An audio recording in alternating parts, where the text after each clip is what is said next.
itu Pantura tuh ya. Sebelah kiri kalau arah ke timur itu di situ banyak tambak udang. Banyak tambak udang yang memang terbengkalai. Saya coba tanam padi gitu di situ. Memang banyak orang tertawa juga di sana dengan garamnya yang hampir 600 ppt itu. Pahit. Nah itu ya. Kita coba aplikasikan beberapa bakteri penambat garam, masih tembus di 8 ton. Pak Insinyur Nanang yang sering saya bilang itu masih tembus di 8 ton. Dan itulah mulai kebangkitan yang tadinya semula mau dibikin kawasan industri, ditangguhkan oleh pemerintah kabupaten. Jadi sebagian tanam padi Pak sekarang tuh, daerah Gebang itu.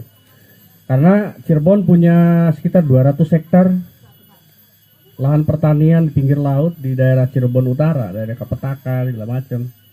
Sampai dulu pernah turun Pak Gatot dari kementerian, tetap gagal untuk menanggulangi garam itu yang begitu tinggi, gitu ya. Berbeda halnya padi ini kita uji coba daerah Yogyakarta. Saya ada kerjasama dengan Kesultanan Yogyakarta melalui BUMD-nya PT Tarumartani. Itu kita tanam di Bantul, Wonosari. Mungkin ada yang pernah main ke sana, ke daerah Yogyakarta. Itu ada sekitar 7 km zona ekonomi eksklusif milik pemerintah Kabupaten Bantul, nyaris pinggir laut. Itu kita tanam padi ini juga. Jadi dia pasang surut. Jadi disiramnya air laut terus, gitu ya. Jadi sebenarnya ini bisa eksis di segala medan. Yang penting tahu caranya, itu aja. Nah inilah yang coba kita akan bongkar di sini, rahasia, bukan rahasia ya, ilmunya ya. Kita nggak ada rahasia, ilmu untuk kita bisa bercocok tanam dengan ada dasar keilmuannya gitu. Itu tadi sepintas tentang kumpai, karena banyak pertanyaan nih, saya tanam di daerah sini gimana gitu ya. Ada sedikit sentil saya Kalimantan Tengah, Kota Palangka atau Kabupaten Palangka itu ya. Karena saya dari bandara juga cuma 2 jam saja, di kilometer 53 itu gambutnya gambut dalam. Jadi kalau dikorek itu di bawahnya masih kelihatan ada tanamannya hidup gitu. Bukan gambut luar. Jadi masih 2 meter, 3 meter itu pohonnya masih hidup. Jadi kita coba di kilometer 53, cuma perjuangannya lumayan, agak apa ya, karena karbon dioksidanya cukup tinggi itu. Dan lahannya asam dan asam-asaman gitu. Nah dengan beberapa mikroba yang kita coba aplikasikan waktu itu dengan Pak Gubernur ya. Kemudian waktu itu kepala dinas penanaman modal Pak Insinyur Suhaimi, belum lama saya 2019. Pak Gubernur itu yang mantan suaminya Usi Sulistiawati itu. Nah, kita coba di situ. Cukup berhasil juga walaupun hanya 6 ton. Di gambut. Ya. Gambut. Jadi sawit aja sampai kuning gitu. Sampai kuning aja. Karena memang begitu kita berdiri, kalau siang itu suhunya apa, kayak ada api-api begitu ya. Itu sampai 39, 40 gitu. Cuman saya menggandeng Pak Sudiro atau siapa itu, kepala sukunya orang Dayak sana. Saya juga nggak tahu ilmunya apa gitu. Tapi kalau saya jalan kemana-mana itu kayak ada payung gitu, kayak gelap gitu. Itu ya. Itu saya ngalamin gitu. Yang penting di situ nggak boleh ngeludah, itu aja. Syaratnya kalau ngeludah ya udah dipenggal saya kepala. Itu ada beberapa yang saya videokan gitu ya. Jadi nah yang ada orang Kalimantan Utara ya, di Kaltara itu Ada saya juga membina perkebunan sawit, itu nyeleneh, namanya Pak Anto. Pak bisa nggak di sela-sela sawit tanam padi? Ya bisa, saya di tas genteng aja bisa, gitu. Cuma karena dia nggak nanya Pak kira-kira hasilnya berapa ton, dia cuma nanya bisa nggak tanam, ya bisa, ya nanam itu kan. Kita coba juga di Kaltara itu, masih dapat 4 ton Pak. Jadi masih dapat 4 ton di Kaltara. Ada pesantren itu di tengah-tengah perkebunan sawit itu, Pak Ustadz Anto, siapa namanya? Lupa saya. Nah artinya kalau saya cerita Bogor, saya cerita Karawang, itu nggak menarik. Karena memang itu zona-zona padi gitu, ya. Tapi kalau ceritanya daerah marginal yang belum lama sekali kita uji coba di Pantai Bagedor, Binu Angen itu.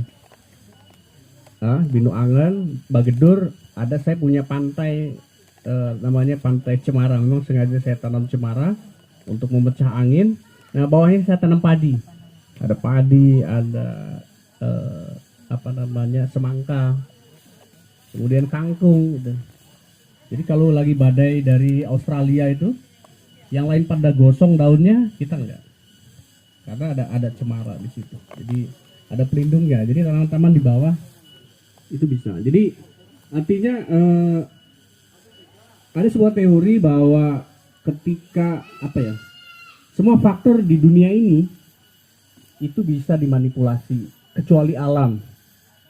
Itu. Jadi itu teorinya. Nah, saya mencoba untuk mengkaji lebih dalam. Artinya pupuk bisa dimanipulasi. Alam memang ya kejadiannya alam seperti ini gitu. Cuman ya kalau kita menyerah kepada alam ya mau sampai kapan kita berhasil gitu. Kayak pupuk bisa dimanipulasi ya, bibit juga bisa dimuliakan. Nah alam yang tidak bisa dimanipulasi, contoh siang dan malam, kemudian arah mata angin gitu ya. Nah itu kan, tapi itu kan bisa disiasati gitu. Nah, bagaimana kita cerdas-cerdas mensiasati alam gitu. Alam nggak usah dimanipulasi lagi. Itu. Jadi kita harus siasati aja. Kita harus tahu waktu. Ini kumpai ini lagi saya proses pendaftaran untuk dapat label biru. Ya, karena kita menunggu kemarin izin yang hibridnya gitu. Kategorinya untuk beras premium. Dia panjang ya, agak besar juga. Tapi tidak terlalu besar, jadi dia masuk di premium lah. Karena ini eksis di segala medan, itu aja. Kalau Pak Ed bisa nggak nih nanam padi? Yang penting di bumi Allah, itu aja. Ya, asal jangan minta di ngalas aja. Yang penting di bumi Allah di sini. Jadi yang penting tahu ilmunya, itu aja. Ya, tahu ilmunya dan diamalkan.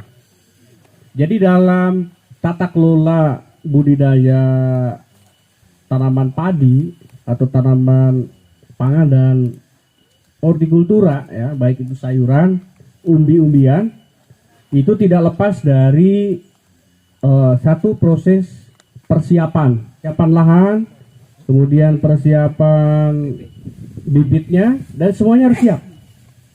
Terutama mental juga harus siap, karena mental petani yang semakin kesini untuk generasi mudanya ya itu semakin tidak ada, karena identik petani kotor, petani kumel, petani bau gitu.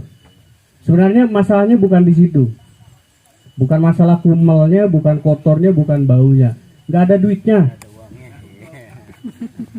Itu aja. Coba di penyulingan minyak, wah itu sampai olinya ke mana-mana, orang berebut. Berarti ya karena di situ banyak duitnya. Itu. Jadi intinya bukan masalah kotor, kumel dan bau. Karena memang penghasilannya kurang optimal. Di bidang pertanian. Itu yang membuat ironi semakin turun sehingga sekitar 7%-an lah. Jadi generasi muda makin kesini makin tidak ada.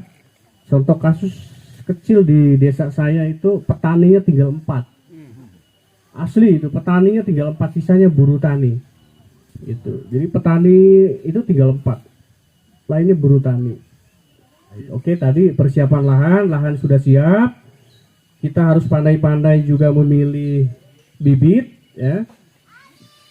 Karena tidak semua bibit bagus. Jadi harus jelas penangkarnya di mana itu. Ya, penangkarnya di mana. Terus varietasnya seperti apa itu harus jelas dipahami, ya. Jadi persiapan, ya. Terutama setelah bibit itu persiapan lahan. Nah, persiapan lahan di sini sebelum diolah, ya, itu ada namanya pengolahan lahan.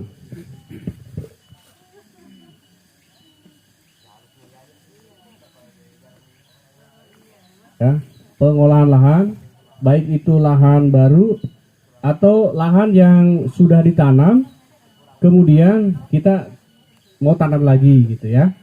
Nah, ini perlu diperhatikan ketika kita membuka lahan baru, ya, lahan baru yang contoh bekas apa ya, di perkebunan gitu, mau dialihfungsikan menjadi lahan, itu memang topsoilnya cukup bagus dan humusnya juga luar biasa gitu, ya. Tapi kadang sifatnya bisa asam, bisa basah gitu, ya. Jadi kalau sawit senang di zona asam, kalau padi kan nggak mau gitu, dia maunya di zona yang aman, 5,8 ke atas lah gitu, ya. Paling efektif 6,8 sampai 7 gitu. Itu untuk padi. Kemudian kadar garamnya 10 sampai 30 ppt. Ya, nanti kita bahas satu-satu, ya.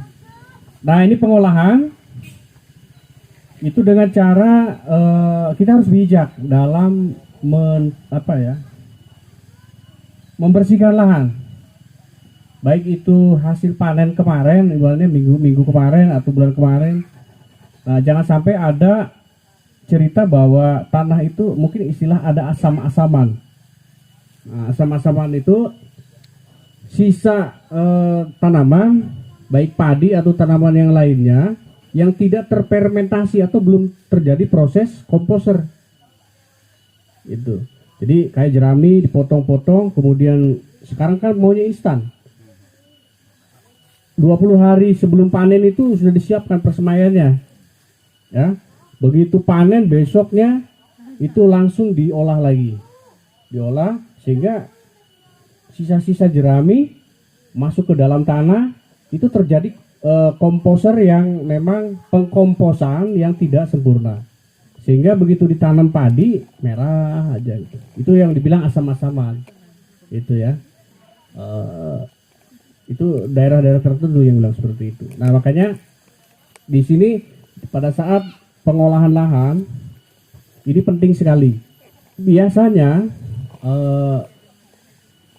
kita mengarah ya untuk si kumpai atau dengan tanaman yang lainnya, ya, gitu, ya, padi terus padi-padian. Diusahakan untuk setelah dibersihkan rumputnya, ya, itu dibajak.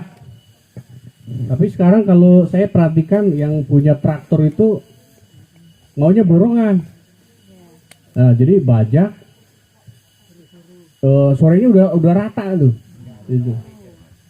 Nah, jadi sebaiknya memang dibajak dulu, ya, dibajak dulu, dibalikan tanahnya dibalikan dengan kedalaman 25 sampai 30 gitu.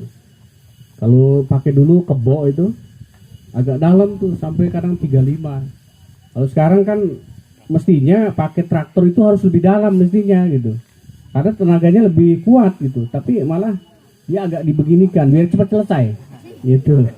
Jadi kalau kita masuk ke lahan itu paling segini aja nih itu. Dan memang tanah subur pun ya kayak punya saya lah, orang tua saya. Dulu kalau saya kecil tuh segini nih, itu segini, ya. Sekarang tuh segini, ya. Karena apa? Udah banyak racun di bawah itu, jadi kayak semen aja. Itu jadi kayak tembikar gitu, karena memang penumpukan unsur E, P yang tidak terurai sehingga tanah menjadi keras. Yang salah siapa? Ya tanah, karena tanahnya nggak mau nolak, nerima aja. Ya. Kalau soal nyalain petani kan dimarahin, ya. Itu jadi tanahnya salah, kenapa nggak nolak? Oke. Nah, jadi setelah diolah, usahakan paling tidak itu 2-3 hari lah. Jadi biar oksigen terlarut ke dalam tanahnya ada gitu ya. Tanah dibalik. Nah di situ untuk tanah yang memang tidak subur itu minimal ada pupuk kandang ya 1 ton lah. Kalau kita mau mengarah ke organik itu, ada pupuk kandang 1 ton. Diusahakan pupuk kandang yang memang sudah matang gitu, agak kering lah. Karena bahaya begini, ketika kotoran kambing, kotoran sapi menyatu dengan urin, nah itu jadi racun. Karena ada di situ ada CH4, gas metan, nah, bereaksi dengan NH3, metana, ya, jadi toksin. Bahkan sebagian jadi cyanida, itu ya. Itu. Dan, jadi menjadi racun. Nah, makanya kenapa harus dijemur, harus difermentasi, itu supaya CH4-nya dia menguap gitu. Nah, yang tersisa itu ada N yang mengandung C organik cukup bagus gitu. Saya menganjurkan untuk mengaplikasi agen hayati. Ya, agen hayati untuk bisa diaplikasi dengan cara bisa ditaburkan atau disemprot. Lebih efektifnya disemprot. Karena kalau ditabur kan nanti ke bawah angin. Mungkin naburnya di sini lebih banyak, di sana lebih sedikit. Jadi bisa dilarutkan 1 saset 10 gram itu untuk 1 tangki 14 liter. Ya. Nah, itu disemprot. 1 hektar bisa 10 saset lah kurang lebih. Ya. Itu disemprot. Nah, biarkan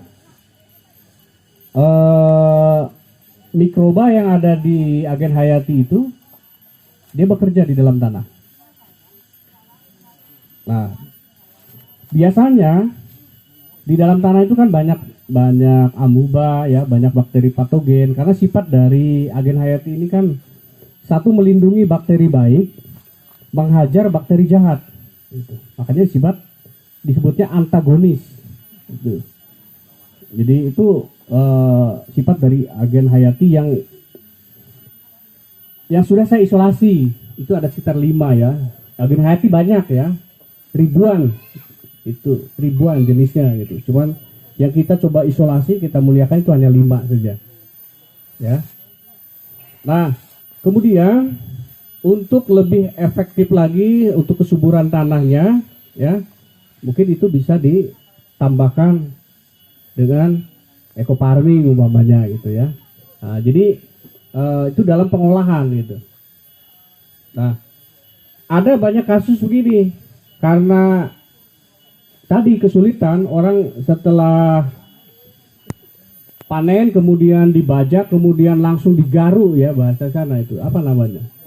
Ya, digaruk, diratakan. Nah, apakah masih bisa fungsi dari agen hayati dan ekofarming? Ya fungsi, tetap fungsi. Cuman memang tahap awal dari pengolahan lahannya yang kurang baik karena oksigennya kurang gitu. Nah, jeda waktu antara aplikasi agen hayati dan ekofarming itu paling tidak 2-3 hari lah. Ya. Jadi Pak, kalau agen hayati dulu, kalau ekofarming dulu bagaimana? Ya kalau ketemunya di situ bakteri jahat, siapa yang mau lindungi? Gitu. Nah, tujuannya di sini agen hayati itu biar ekofarmingnya ini bekerja optimal gitu. Yang insya Allah nanti ke depan mau saya sinergikan supaya bisa diaplikasi bersama-sama gitu ya. Ya.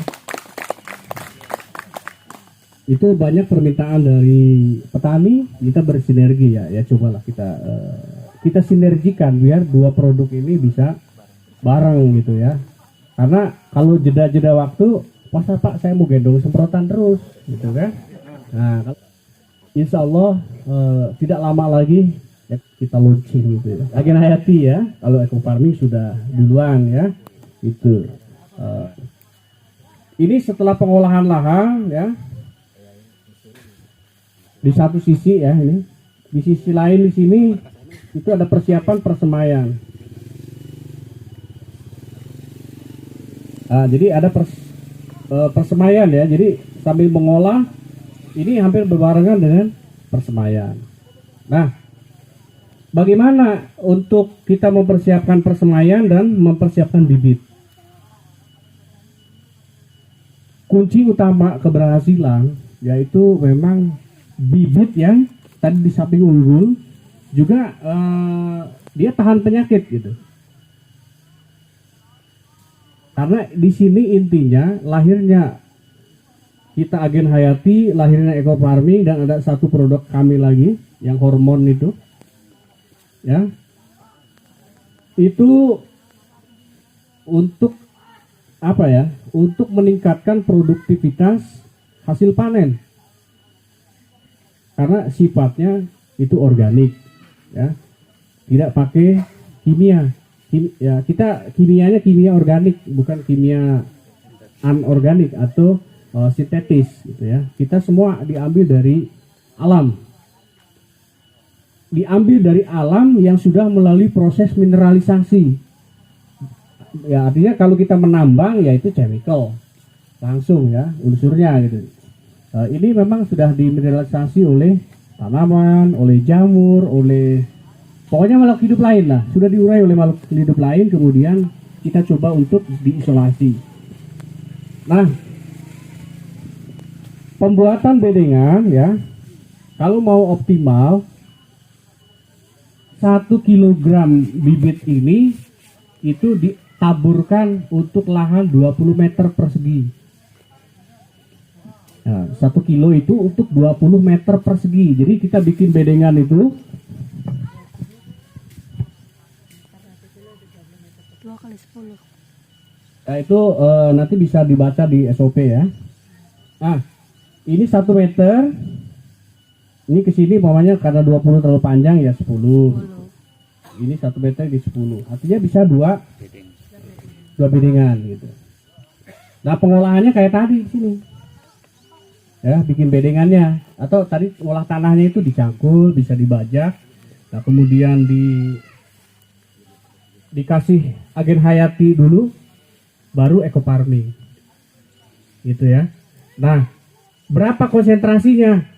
1 saset buat 1000 meter. Jadi disesuaikan aja ya, karena itu 10 gram gitu ya, mungkin kalau di gram dikira-kira ini. Nah itu, nah ini untuk 1 kilo. Kenapa ini harus lebar ya? Biar 12 hari bisa tanam. Karena ketika tanam lebih dari 12 hari itu anakannya dikit nanti, nggak banyak. Karena 12 hari padi ini yang sudah nanti ada perendaman ya, itu bisa tingginya 18 sampai 20 cm. Satu aja udah mantap gitu. Karena besar gitu. Kita padi ini diupayakan memang 12 hari saja ya. Nah, tahapannya kita siapkan dulu medianya ya. Media kita untuk merendam ya. Usahakan airnya walaupun tidak steril, tapi airnya cukup bersih lah ya, cukup bersih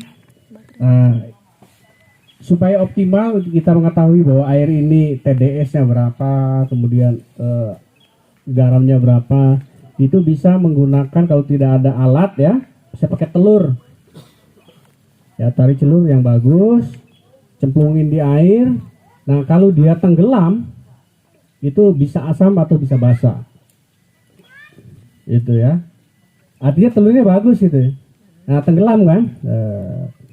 Nah, itu bisa dikasih garam sedikit-sedikit sampai si telur itu mengapung ya. Kalau ngambang itu telur nggak ada isi, dia ngapung ya, jadi tenggelam separuh. Nah, itu berarti di situ dia salinitas garamnya udah cukup bagus. Nah itu penting pada saat perendaman. Jadi jangan dimasukin karung, taruh di kali, taruh di balong. Itu kebanyakan saya lihat orang-orang di kampung gitu, taruh di balong gitu. Nah usahakan pakai ember gitu ya, pakai ember dan tidak terpapar matahari langsung.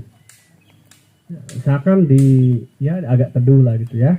Nah perendaman rekomendasi 1 kali 24 jam saja. Ya. Jadi saya rekomendasikan untuk menggunakan agen hayati itu 6 jam terakhir. Jadi kalau 1 hari 1 malam berarti 18 jam direndam dengan air ya, air tadi yang sudah disiapkan. Nanti pas mau akhir 6 jam mau akhir itu dikasih agen hayati. Jangan terlalu lama dari awal dikasih agen hayati. Jadi 6 jam saja gitu.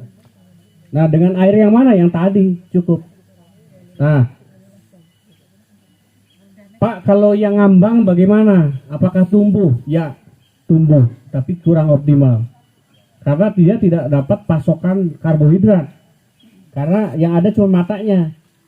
Itu. Jadi ini direndam dulu, tunggu dikuncer ya. Diaduk sampai 30 menit. Nah, sisa dari 30 menit kalau ada yang ngambang dibuang saja.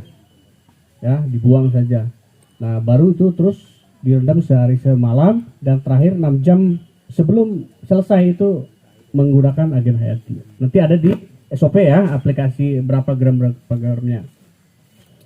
Nah, setelah selesai ditiriskan, ya, ditiriskan dan disimpan sehari semalam sampai keluar ini bakal akar warna putih, ya, itu hanya sekitar 1,5 mili lah sampai 2 mili saja. Jangan sampai panjang, ya, jangan sampai panjang. Nanti kalau panjang ditabur patah. Bisa juga nanti terpapar matahari sehingga dia harus nunggu kembali akar baru gitu. Gitu ya. Jadi memang harus, yang penting sih dia sudah embrionya sudah pecah. Itu aja fungsi dari perendaman dan tadi itu ditiriskan sehari semalam. Ya, diperam. Ya. Itu diperam atau apa di ravening. Ya, dibungkus dengan karung atau dengan kain, ditaruh di tempat yang agak gelap, ya, agak gelap. Nah, kemudian baru besoknya itu bisa ditaburkan. Nah, saya suka mengamati di sini ada juga orang yang nggak ada air untuk daerah-daerah yang kayak di sini gitu ya, tak ada hujan gitu. Nah, itu kalau umpamanya ini tadi saya cerita untuk yang ada airnya ya. Karena kalau tidak ada airnya itu cukup direndam 6 jam. Ditiriskan sampai kering. Ya, jadi rendam 6 jam. Nanti baru kalau bisa dijemur lagi. Itu bedanya ya. Bedanya di daerah tak ada hujan. Karena kalau besok atau lusa 3 hari nggak kesiram air, sudah keluar, itu mati. Itu bedanya kalau kita bikin tebaran di daerah yang memang tidak ada air, itu hanya saya rekomendasi untuk rendam agen hayati hanya 6 jam. Setelah itu ya ditiriskan aja. Kalau bisa dijemur nggak masalah. Baru tabur, biasanya diuruk pakai tanah gitu. Jadi airnya dia lembab sendiri dengan embun. Nah, jadi dia pecahnya itu alami. Ya, cuman agak lama. Biasanya itu untuk tabela, tanam benih langsung. Itu. Jadi kalau tanam benih langsung untuk daerah-daerah yang hujannya itu 2 hari sekali, 3 hari sekali gitu ya. Itu jangan coba-coba. Direndam sampai keluar mata. Nggak tumbuh, Pak. Mati. Nah, itu. Nah, makanya ini hanya untuk daerah yang memang di pesawahan gitu ya, bukan di ladang. Kecuali memang sudah masuk di agak hujan gitu. Hujannya sudah mulai intensitasnya sudah cukup bagus gitu. Nah itu, jadi itu perbedaannya di situ, ya. Nah kemudian bisa nanti kita aplikasi penyemprotan hormon itu di umur 7 hari ya. Ada juga yang Pak kalau disemprot lagi dengan eco farming, saya kira udah cukup sekali untuk waktu awal saja karena cuma 12 hari ya, tinggal aplikasi di sini aja nih. Nah itu di sini ya. Nah itu sekilas tentang bikin persemaian. Saya nggak akan cerita aplikasi ya, karena itu ada di SOP, tinggal baca. Kalau saya terangkan lagi lama ya, berapa kilo NPK-nya, berapa waktunya, itu ada semua di SOP. Paling saya akan bercerita tentang bagaimana sih menanam yang baik gitu, ya. Nah setelah lahan ini diolah, kemudian ada proses pematangan tadi ya, pematangan lahan sambil ini menunggu ya. Bapak usahakan melihat nih matahari timur ya sana ya, barat ya. Kalau saya pikir masih pagi ya, ternyata udah uzur ya, udah mau uzur. Nah ngadep sana lah, ke timur. Biasanya pergeseran matahari musim kemarau sama hujan itu sekitar 35 derajat. Ya, geser-gesernya itu. Enggak 90, sekitar 35 saja. Nah, usahakan kita bikin barisan ya. Ini ada yang dari Kalimantan. Ada ya? Oh, ada Kalimantan. Oke. Nah, untuk Pulau Jawa dan Sumatera, Jawa, Bali, Sumatera. Mungkin ini di antaranya ya. Nah, itu angin bertiup dari Australia. Ya, angin bertiup dari Australia, makanya ada istilah angin muson. Nah, itu kan. Atau nanti ketemu lagi angin kumbang. Ya, angin kumbang itu terjadi karena rotasi ini air laut. Ya. Dan biasanya bertiup dari selatan ke utara menuju pantai utara Jawa. Itu. Nanti biasanya akan bergumul di Selat Bali. Di situ makanya ada pusaran itu. Nah, itu akan bergumul di situ, di Selat Bali. Tempat hiu macan. Ya. Nah, ini ibarat matahari. Nah, karena daerah gini, ada terasering, ada juga yang datar kayak Indramayu yang datar gitu ya. Kalau musim hujan kebanjiran. Nah, kalau daerah-daerah gunung kan enak nih terasering kayak gini ya.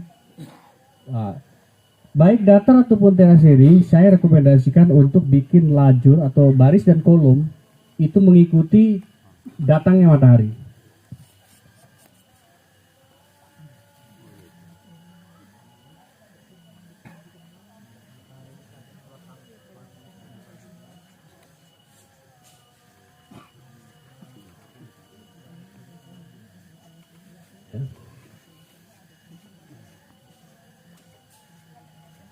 Oh ini.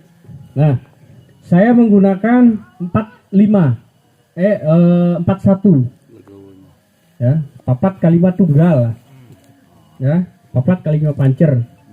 Baik itu pola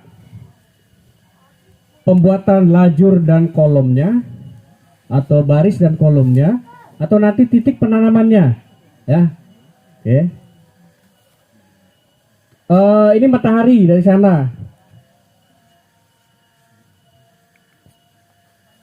Pak, kalau tanahnya itu enggak searah dengan matahari, kan kadang menyoknya ke sana, manjangnya itu ke tenggara. Udahlah, orang bikin jalur itu ke tenggara, mengikuti mana yang lebih panjang gitu. Nah, inilah saya mencoba jangan menyerah kepada alam. Ya, kita sudah punya SOP nih gitu. Walaupun memang jadinya pendek-pendek gitu.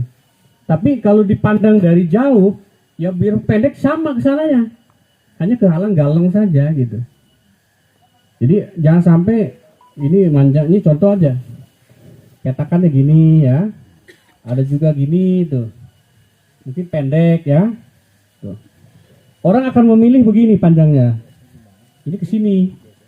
Ya. Ini juga lebih cepat sini. Mana yang lebih panjang gitu. Nah, biasanya ini buat saung talinya sini. Ya, buat regol. Orang Sunda. Nah, ini diupayakan biarpun posisinya seperti ini, ambil titik nolnya ya, BM-nya di sini umpamanya nih. Ya sudah, ini juga mengikuti ke sini. Nah, jadi ini cuma galang-galang aja gitu.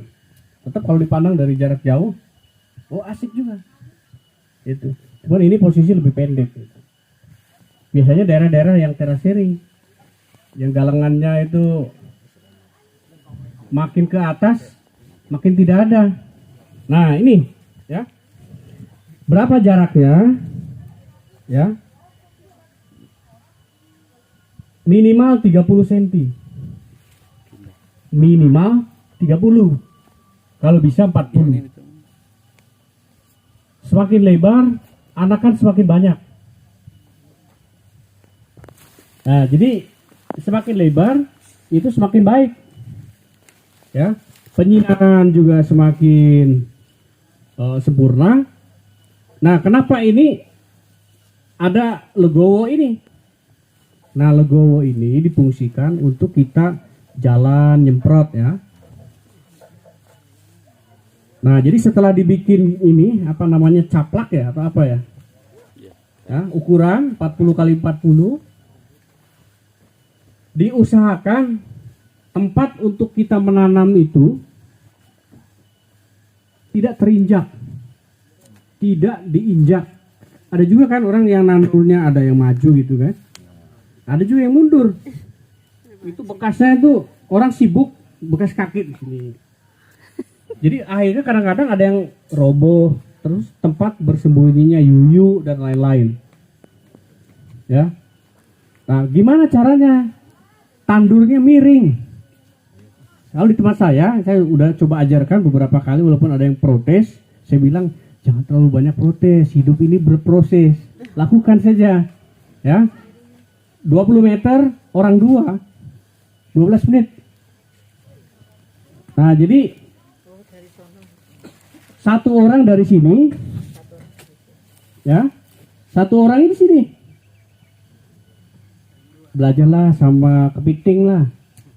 Kepitingnya jalannya begini, hah? Jadi satu orang di sini, di galengan lah, ibaratnya atau di legowo sini. Nah, enaknya gerakannya itu ke sini, ya. Karena saya lihat juga, wah cakep-cakep ibu-ibu. Ini tangan ini udah kerja sama yang baik. Wah, pertama 12 menit, 20 meter, 2 orang. Tapi bergeser ke sini udah mulai turun itu. Rata-rata 5 menit misalnya. Itu, ya. Jadi miring. Nah, upayakan ketika mencabut di sini, jangan dibiasakan nyabut sore-sore untuk tanam besok. Apalagi disimpan di tempat yang kering, itu nanti ada akar yang baru nongol itu rusak. Jadi biarkan ketika dicabut 30 menit maksimal 1 jam itu tanam. Jadi dibagi 2 kelompok tuh, orang nyabut, orang tanam. Satunya bapak-bapak mikulin. Nah, ada lagi tradisi main cepat, ikat, tong, hah? Ada, patah. Nah, begitu dek itu patah. Nah, jadi wah ini tanam padi susahnya minta ampun, enggak susah. Jadi jangan membayangkan kesusahan. Kalau membayangkan kesusahan, bapak ibu merancang kegagalan, gagal kesananya. Anggap mudah saja lah ya. Nah itu jadi 30 menit maksimal 1 jam. Ayo di sini estafet ya. Dan usahakan menanam itu lebih pagi. Sekarang jam 5 itu matahari sudah terang. Ya. Matahari sudah terang. Jam 11 stop menanam. Maksimal jam 11 saja. Wah, sedikit lagi, besok lagi. Kan tinggal geser saja. Ya. Mulai jam 7, selesai jam 12. Geser ke sini. jam 5.30, pulang jam 11, sama saja.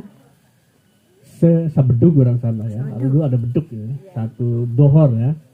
Itu sekitar 5 jam atau ya sekitar 5 jam. Geser aja. Lebih pagi kan orang lebih asik gitu kan. Nah, itu ya. Oke, ini proses replantingnya ya. Pencabutan. Terus ada juga yang biasanya begini, karena tanahnya keras, ada lengket kayak lem gitu. Pegang, ucek. Wah, saya lihat ada gitu. Ada patah ini. Nah, itu. Jadi diusahakan kalau mau lebih mudah ya.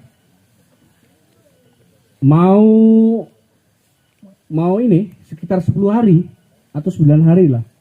Keringkan 2-3 hari. Keringkan. Ya, dikeringkan. Biar agak terbelah-belah sedikit gitu.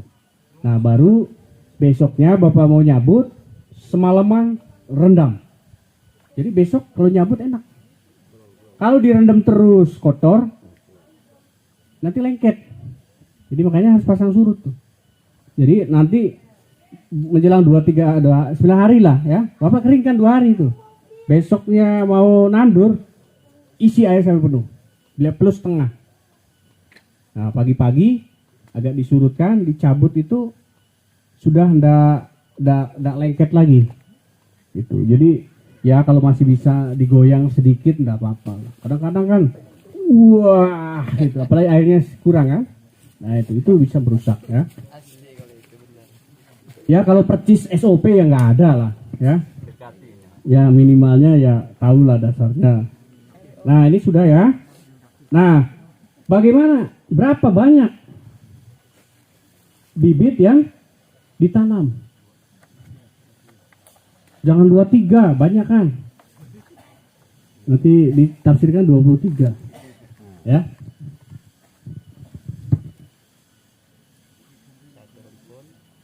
Ini anggap saja gini lah, agak lebar biar kelihatan.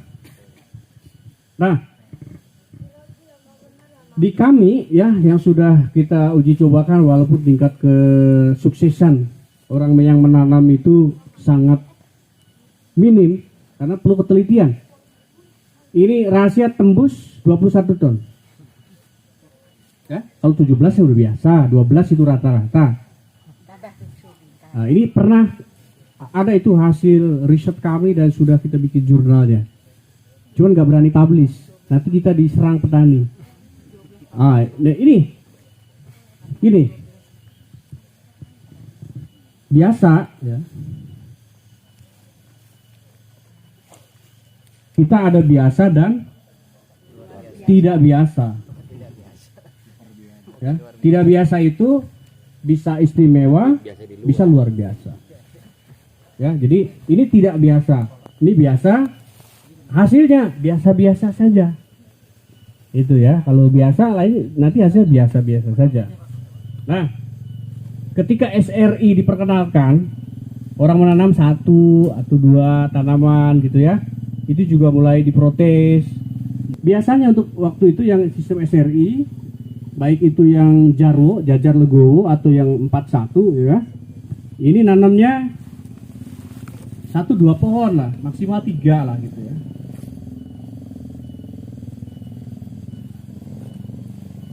Nah, maksimal 3. Ini yang biasa. Kemudian ada SRI yang tidak biasa. Nah, dengan lebarnya ditambah ya. Kemudian dia nanam 1 titik ini maksimal 3.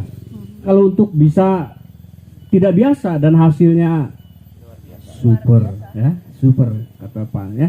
Kita menggunakan yaitu betul-betul papat kalimat tunggal. Nah, ini menanamnya gini. Nah, ini jaraknya kan 40 nih. Ini juga ke sini jaraknya 40. Nah, itu menanamnya 5. Tapi memang agak lama sih. Sekitar 7 cm. Sini 1, 2, 3, 4. Nah ini pancernya di sini 5. Ini biasanya tengah ini nggak berkembang, dia pancer aja. Nah rata-rata satu anakan ini, satu pohon ini itu rata-rata beranak sampai 30. Makanya satu rumpun itu 80. Ketimbang yang tanam di sini 3, biasanya yang kejempit itu nggak beranak, hanya bagian terluar saja. Makanya ketika sempit ya sudah anaknya segitu-gitunya. Jadi bikin persemaian itu kalau bisa tadi sekilo, kalau mau lebih hebat lagi itu mungkin bisa 40 meter. Jadi semakin luas itu semakin besar ya. Nah, gitu ya. Jadi tapi minimal 20 gitu ya. Ini bisa menghasilkan tanaman yang luar biasa. Cuman memang prosesnya agak lumayan lama. Tapi kan berakit-rakit dahulu, berenang-renang ke tepian, ya, bersakit dahulu, mati kemudian. Ya, kenapa? Padinya makan tikus, ya, itu. Dan uangnya habis buat beli pestisida. Nah itu, ya makanya harus bijak-bijak dalam bersikap ya. Yang biasa itu ya minimnya itu 10 ton karena target kita itu paling tidak 10 ton ya, paling tidak 10 ton. Kita terakhir yang kita tinjau kemarin habis 1000 meter ya, itu masih tembus di 14. Kalau dijumlahkan ya itu sekitar 14 ton dengan padi keringnya 11, berapa itu ya di tempat saya. Cuman data pasnya itu ada di catatan ya. Ini bisa tanam 3. Tapi kalau betul-betul mau menggunakan papat kalimat tunggal, satu titik ini bisa ditanam 5. Itu hasil akan luar biasa. Itu ya.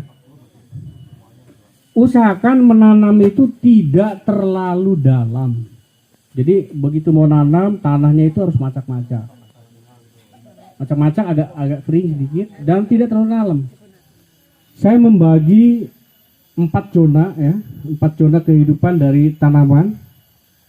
Secara umum ya, tanaman ya.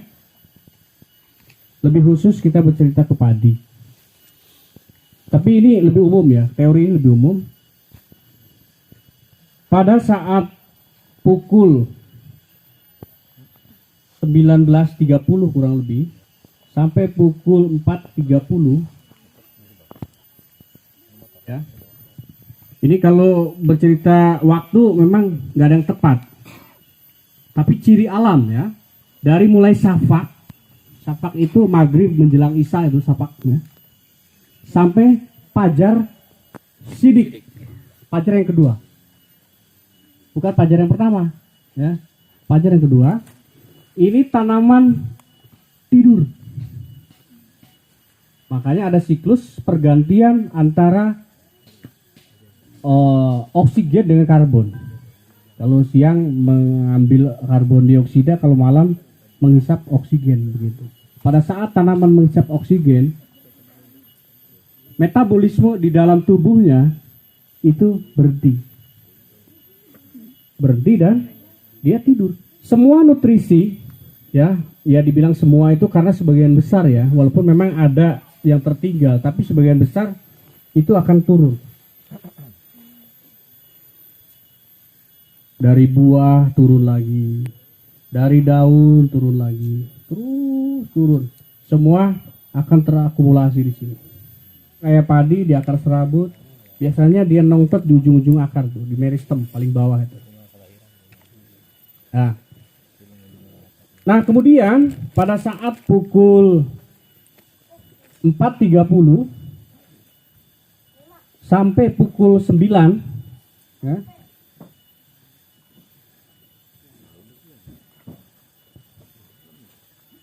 nah itu masa-masa persiapan sapanumbak. Ya, ada kan orang Sunda itu sapanumbak. Nah, ini persiapan nih. Persiapan pemanasan. Mulai naik tuh, seiring matahari bersinar ya. Bukan panas ya, bersinar, ada ultraviolet, ada cahaya. Ini naik nih. Air yang membawa nutrisi itu naik. Nah, sehingga di sini pada saat pukul 9 sampai pukul 14 di sini terjadi proses metabolisme atau di dapur pacu namanya fotosintesis. Itu ya. Mohon doanya, saya sudah menginokulasi bakteri fotosintesis. Bisa mempercepat dapur pacu 4 kali lebih cepat. Ya. Nanti ada masuk kita di produk di hormon ya. Nah, ini. Nah, di sini proses fotosintesis. Baik secara alami atau kita tambahkan bakteri fotosintesis. Pokoknya ketika tanamannya agak sakit ya dia kerjanya ya. Tapi kalau kita tambah juga dengan bakteri fotosintesis, wah itu bisa lebih kenceng lagi tuh. Jadi mengolah makanannya cepat. Ya. Ada yang pernah bercengkerama dengan bakteri fotosintesis? Oh, ternyata ada ya bakteri fotosintesis. Nanti akan berkenalan. Nah, di sini fotosintesis menghasilkan 2 zat ya. Satu kloroflas, satunya lagi klorofil. Kloroflas akan dikembalikan ke umbi atau ke buah, disimpan hasil metabolisme itu bisa ke sini ke buah atau ke umbi. Klorofilnya, sampahnya itu akan kembali ke daun, namanya zat hijau daun. Ya, saya wise ya, terus sampahnya itu ke daun. Pukul 14 ya. 14 1 2 3 4 ya. 14.00 sampai pukul 19.30. Ini saat penyimpanan nutrisi kloroflas.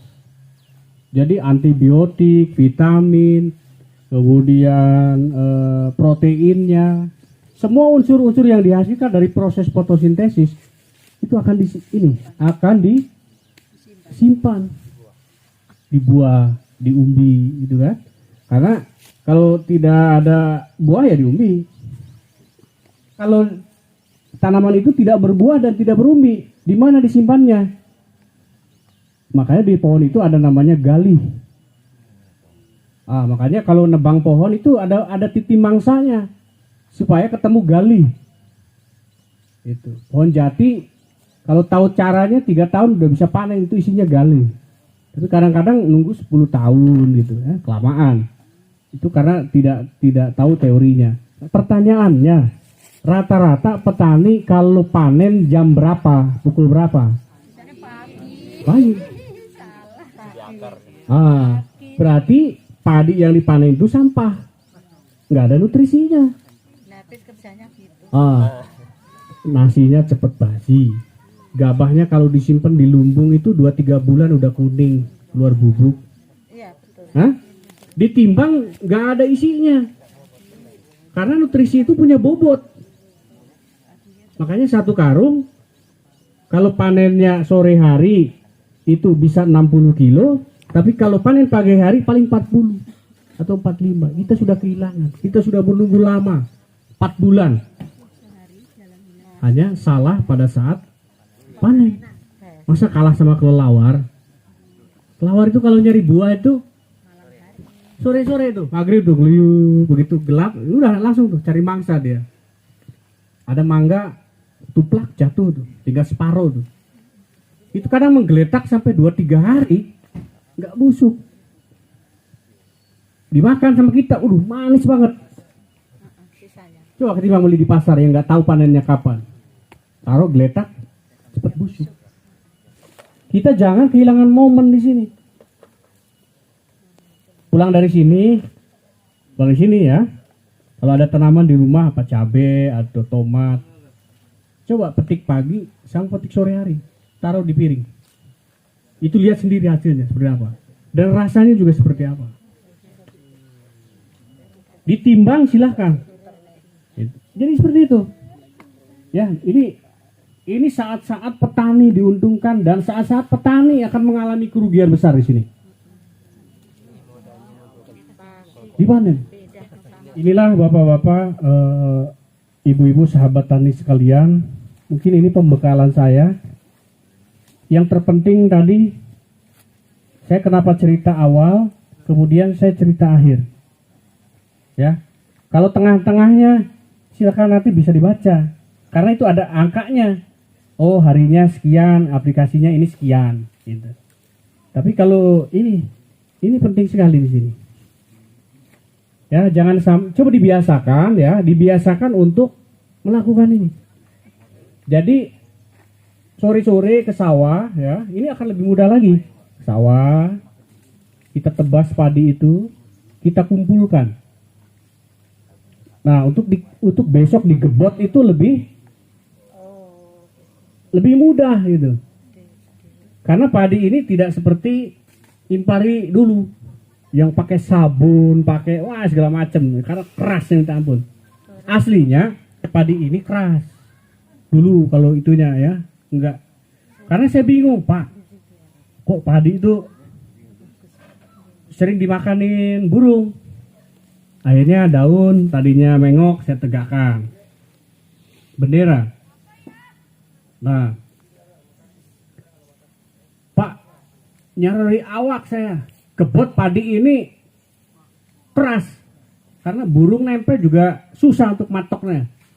Protes lagi petani, ya saya mulai coba lebih dipermudah gitu ya.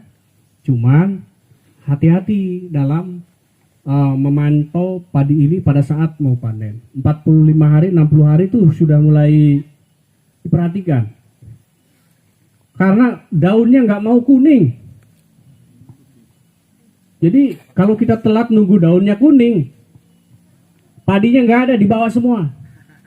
Makanya diupayakan panen padi ini tuh 95%. Jangan sampai matang sekali. Karena begitu diarit tuh murag tuh, pada jatuh, pada rotak, gitu. Ya, jadi kadang-kadang kita sebagai ilmuwan barangkali ya, aduh ini ikut bahasa siapa gitu ya, bahasa ini pengennya begini. Ya udahlah, akhirnya kita bikin statement, ini ada SOP, ini bibitnya, yuk lakukan. Setelah semua dilakukan, hasilnya bisa dievaluasi. Nah, ketika ada kejadian di luar SOP ini dilakukan, umpamanya, wah, saya mah eco farmingnya tambahin 1 tub lagi gitu. Banyak bukan berarti bagus. Yang paling efektif di sini optimalisasi penyerapan nutrisi. Itu penting. Bukan masalah banyaknya. Hanya memang kita masih gunakan kimia, ya. Per hektar itu kurang lebih sekitar berapa tuh ya? Hanya sekitar 25% saja lah, ya, 25%. Tuh. Udah panen. Tinggal jakatnya saja 10%, ya, 10% sama 5%. Mudah-mudahan bisa bermanfaat buat sahabat-sahabat sekalian. Jadilah petani yang bijak, jangan sampai kita terjebak dalam putaran racun. Kita menanam, kita juga yang kena imbasnya, gitu ya. Apalagi sudah meracuni orang lain. Mungkin seperti itu. Mohon maaf jika ada kurang penyampaian. Nanti lebih lengkapnya bisa dibaca di SOP yang sudah saya buat. Itu sudah ada di grup. Terima kasih. Assalamualaikum warahmatullahi wabarakatuh. Terima kasih sudah nonton video YouTube saya, Haji Makmunir Channel, Solusi Cerdas Bertani. Terima kasih juga bagi yang sudah like, komen, share, subscribe, dan mengaktifkan lonceng notifikasinya. Bagi yang belum, silakan klik subscribe supaya terus bisa mengikuti informasi video edukasi media Suluh Tani Cerdas dan Terampil. Eco farming, lahan subur, petani makmur. Salam petani cerdas. Assalamualaikum warahmatullahi wabarakatuh.